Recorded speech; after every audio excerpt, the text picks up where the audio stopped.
Even तो आज की वीडियो में बेसिकली हम लोग जो बीएससी फर्स्ट सेमेस्टर है, ठीक है, फर्स्ट सेमेस्टर दिख रहा होगा आप लोगों को। तो बीएससी फर्स्ट सेमेस्टर अगर आप एसएसजे यूनिवर्सिटी वाले हैं, ठीक है, एसएसजे यूनिवर्सिटी वाले हैं, तो आप लोगों का न्यू सिलेबस है, ठीक है, न्यू एजुकेशन पॉलिसी, ठीक है। तो मैंने प्रीवियस भी आप लोगों को बता रखे हैं, केमिस्ट्री के इंपॉर्टेंट क्वेश्चन बता रखे हैं और पेपर भी सॉल्व करा रखे हैं एसएसजे का, और जूलॉजी के भी हैं, लेकिन जूलॉजी का सिलेबस थोड़ा सा चेंज हो रखा है, ठीक है। तो बॉटनी का इससे प्रीवियस मैंने डाल रखा है, ठीक है, बॉटनी का इससे प्रीवियस मैंने डाल रखा है। तो आज की वीडियो जो होगी हमारी बेसिकली वो होगी जूलॉजी बीएससी फर्स्ट सेमेस्टर का जो न्यू सिलेबस है उसके बेसिस पे क्या क्या हमारे क्वेश्चन इस पे बन सकते हैं या क्या क्या टॉपिक्स इस पे इंपॉर्टेंट रहेंगे उसके बारे में, ठीक है। तो इस पे देखना एनिमल फिजियोलॉजी और बायोकेमिस्ट्री, ये पेपर का नाम है, ठीक है, एनिमल फिजियोलॉजी और बायोकेमिस्ट्री करके। तो एक ही पेपर होने वाले, अब पहले 3 होते थे, कभी 2 होते थे, ठीक है, अब एक ही पेपर होने वाले। तो देखना इस पर। तो सबसे पहले मोस्ट इंपॉर्टेंट हम लोग इस पे सब बोलेंगे, ठीक है, मोस्ट इंपॉर्टेंट इनको नोट भी करते रहना। अगर आप लोगों को समझ में नहीं आते कि स्पेलिंग वगैरह हिंदी मीडियम से हो तो थोड़ा उसको स्क्रीन मैं यहाँ पर को स्क्रीन में लिख के भी बताता हूँ, ठीक है, ऐसे करके बताता भी हूँ यहाँ पर को, उस पर हाईलाइट कर देता हूँ उसको, तो उससे स्पेलिंग भी देख सकते हो आप लोग, ठीक है। तो शुरू करते हैं, देखिएगा इसमें आप लोग ये चीज़ देखना, सबसे मोस्ट इंपॉर्टेंट क्वेश्चन।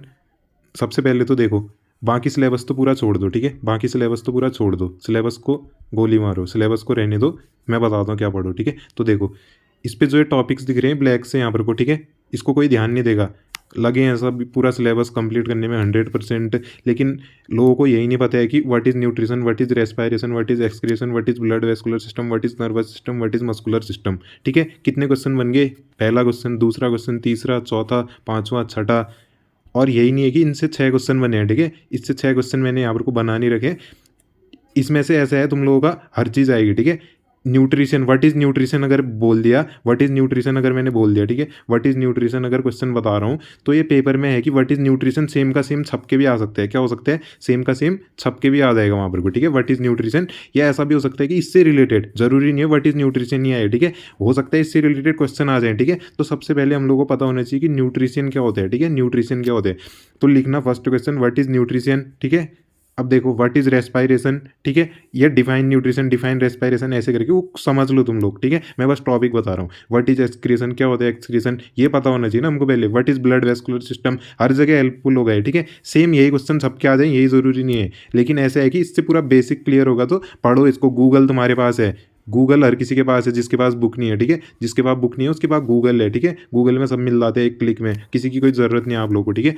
वरना बुक्स से पढ़ लो, बुक्स होंगी आप लोगों के पास, ठीक है।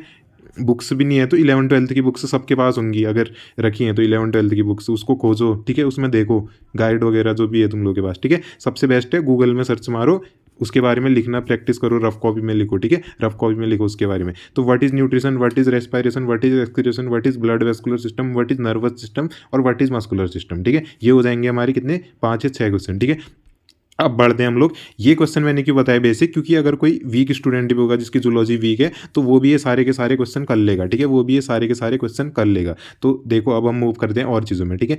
तो इस पर अब देखना न्यूट्रिशन में व्हाट इज डाइजेशन, ठीक है, डाइजेशन क्या होता है ये चीज़, या डिफाइन डाइजेशन, ठीक है। और ये बोल रहा है कि डाइजेशन ऑफ कार्बोहाइड्रेट, तो डाइजेशन ऑफ कार्बोहाइड्रेट, पहले कार्बोहाइड्रेट पता होना चाहिए फिर डाइजेशन ऑफ कार्बोहाइड्रेट, ठीक है, इसको भी लिख लेना, ठीक है। अब देखो फूड के क्या क्या कंस्टिट्यूएंट होते हैं, ये एक बार यहाँ पर को देखना, फूड के क्या क्या कंस्टिट्यूएंट होते हैं, ठीक है, फूड के क्या क्या कंस्टिट्यूएंट होते हैं वो चीज़ देख लेना, फूड किस किस से मिलके बनते हैं मतलब, ठीक है। एनिमल फिजियोलॉजी के अंदर है, ठीक है। एनिमल फिजियोलॉजी मतलब एक बार ये हम बाद में देखेंगे, एनिमल फिजियोलॉजी, पहले इन चीज़ों को देख लेते हैं, फूड किस किस से बनता है, ठीक है।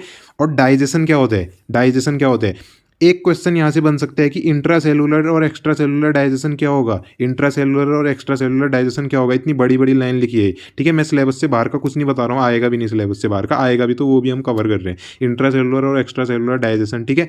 और कार्बोहाइड्रेट कैसे करके बनता है, या उसका एब्जॉर्प्शन, सॉरी, डाइजेशन कैसे होता है कार्बोहाइड्रेट का, ये चीज़, ठीक है।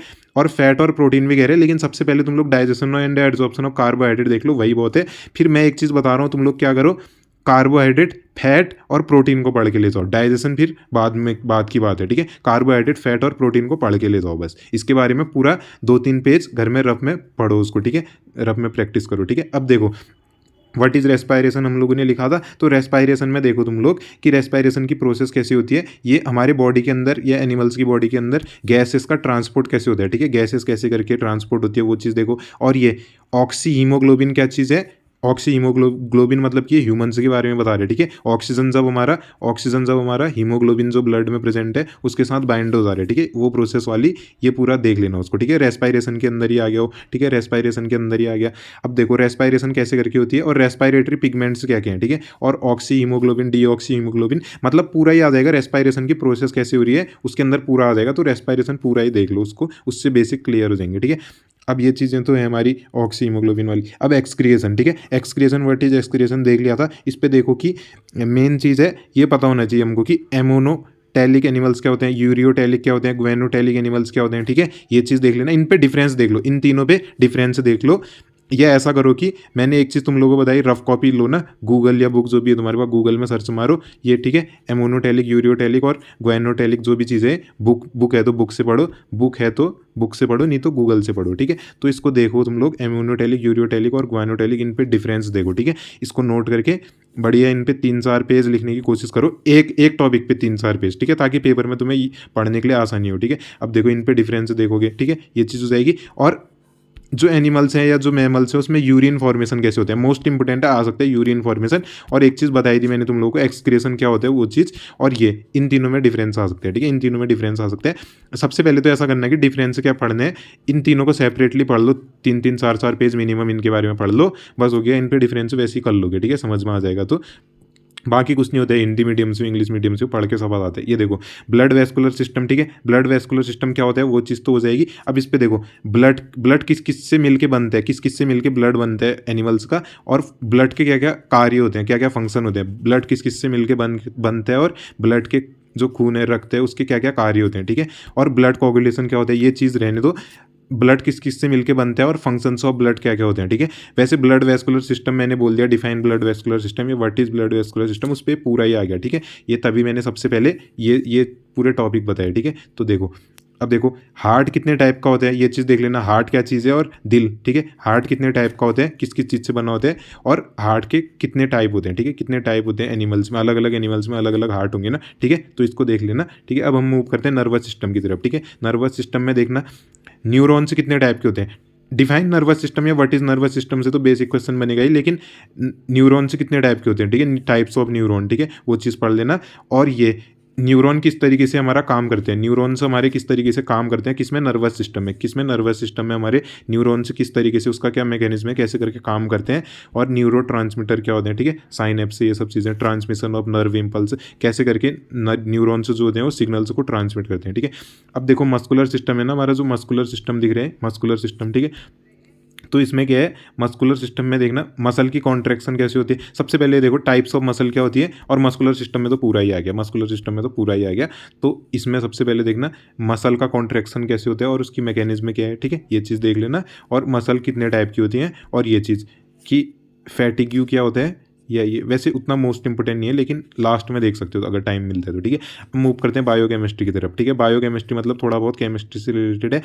तो सबसे पहले मैं बता रहा हूँ, सबसे पहले define biochemistry, what is biochemistry, ठीक है, define biochemistry, what is biochemistry, इसको पढ़ लो, ठीक है। इस पे बना लो 10-15 पेज लिख लो इस पे विषय, ताकि पढ़ने के लिए आसानी हो जाए, ठीक है। What is biochemistry and define biochemistry, ये चीज़ हो जाएगी, ठीक है। उसके अंदर पूरा कवर हो जाएगा, पूरा पेपर ही कवर हो जाएगा। तभी मैंने सबसे पहले जो ब्लैक में हाईलाइटेड है इन चीज़ों को बताया, ठीक है, जो ये ब्लैक में हाईलाइटेड है इन चीज़ों को मैंने तभी सबसे पहले बताया कि इनको पढ़ो, ठीक है। अब देखो हमारे बायोलॉजिकल मॉलिक्यूल्स कितने टाइप के होते हैं, हमारे प्रोटीन से कितने टाइप के होते हैं, ये चीज़ सबसे पहले ये चीज़ पढ़ना है। इस पर व्हाट बायोकेमिस्ट्री क्या है, इस पर 10 पेज लिख लो, ठीक है, जितना भी तुम्हारा तुम लोगों को सोर्स से मिलता है, ठीक है, गूगल से या बुक्स से, उसको देख लो। अब देखो बायोलॉजिकल मॉलिक्यूल्स कितने टाइप के होते हैं, ठीक है, बायोलॉजिकल मॉलिक्यूल से हेडिंग बना के उस पर बायोलॉजिकल मॉलिक्यूल्स कितने टाइप के होते हैं, उसके अंदर सब चीज़ आ जाएगी, ठीक है। अब देखो मैं तुम लोगों को एक चीज़ यहाँ भी बता रहा था, यहाँ भी नहीं, फैट प्रोटीन कार्बोहाइड्रेट पढ़ो करके, ठीक है। तो यहाँ देखो यहाँ भी काम आ रहे हो, प्रोटीन पढ़ लो, ठीक है, मैं एक चीज़ बता रहा हूँ, प्रोटीन्स को पढ़ लो, ठीक है, प्रोटीन्स को पढ़ लो, एमिनो एसिड को पढ़ लो, कार्बोहाइड्रेट को पढ़ लो, ठीक है। और इनके फंक्शंस क्या क्या होते हैं, ठीक है, इनके फंक्शंस क्या क्या होते हैं। कार्बोहाइड्रेट पढ़ ही लो, ठीक है, कार्बोहाइड्रेट पूरा ही पढ़ लो, कार्बोहाइड्रेट करके डालोगे हर जगह मिल जाएगा, नेट में या बुक में जहाँ भी ढूंढोगे आप। और विटामिन, इसके टाइप, इसकी क्या क्या, किस कमी से क्या कौन सी बीमारी होती है विटामिन की, कौन सी डेफिशिएंसी होती है, ठीक है, क्या चीज़ होती है उससे, डेफिशिएंसी क्या क्या कॉज करती है उसकी, सॉरी, ठीक है, बीमारी बोलते हैं जो भी बोलते हैं उसको, डेफिशिएंसी क्या क्या कॉज करती है, ठीक है, विटामिन सी की, उस चीज़ को देख लेना। और ये क्रेब्स साइकिल मोस्ट इंपोर्टेंट तो नहीं है, लेकिन मैं बस बता रहा हूँ कि क्रेब्स साइकिल दिया है तो हो सकता है आ सकता है, ग्लाइकोलाइसिस और क्रेब्स साइकिल, ठीक है, ग्लाइकोलाइसिस और क्रेब्स साइकिल। लेकिन बायोकेमिस्ट्री में अगर मैं मेन चीज़ बताऊँ तो बायोलॉजिकल मॉलिक्यूल्स क्या क्या होते हैं उसके बारे में पूरा लिख दो, लगभग 10 पेज 8 पेज जितनी भी तुम्हारी क्षमता है उस हिसाब से बुक से गूगल से। और फिर प्रोटीन्स को पढ़ो, ठीक है, प्रोटीन्स को पढ़ो, एमाइनो एसिड को पढ़ो, कार्बोहाइड्रेट को पढ़ो, ठीक है, और इनके बारे में पढ़ो कि क्या क्या चीज़ें होती हैं और इनके क्या क्या वर्गीकरण होते हैं, क्या क्या क्लासिफिकेशन होते हैं। फिर एक चीज़ मैंने बताई थी कि इसको देख लो, ठीक है, विटामिन्स को देख लो, विटामिन्स को देख लो और इनके क्या क्या कितने टाइप के विटामिन होते हैं और इनसे क्या क्या कमी से क्या क्या चीज़ होती है।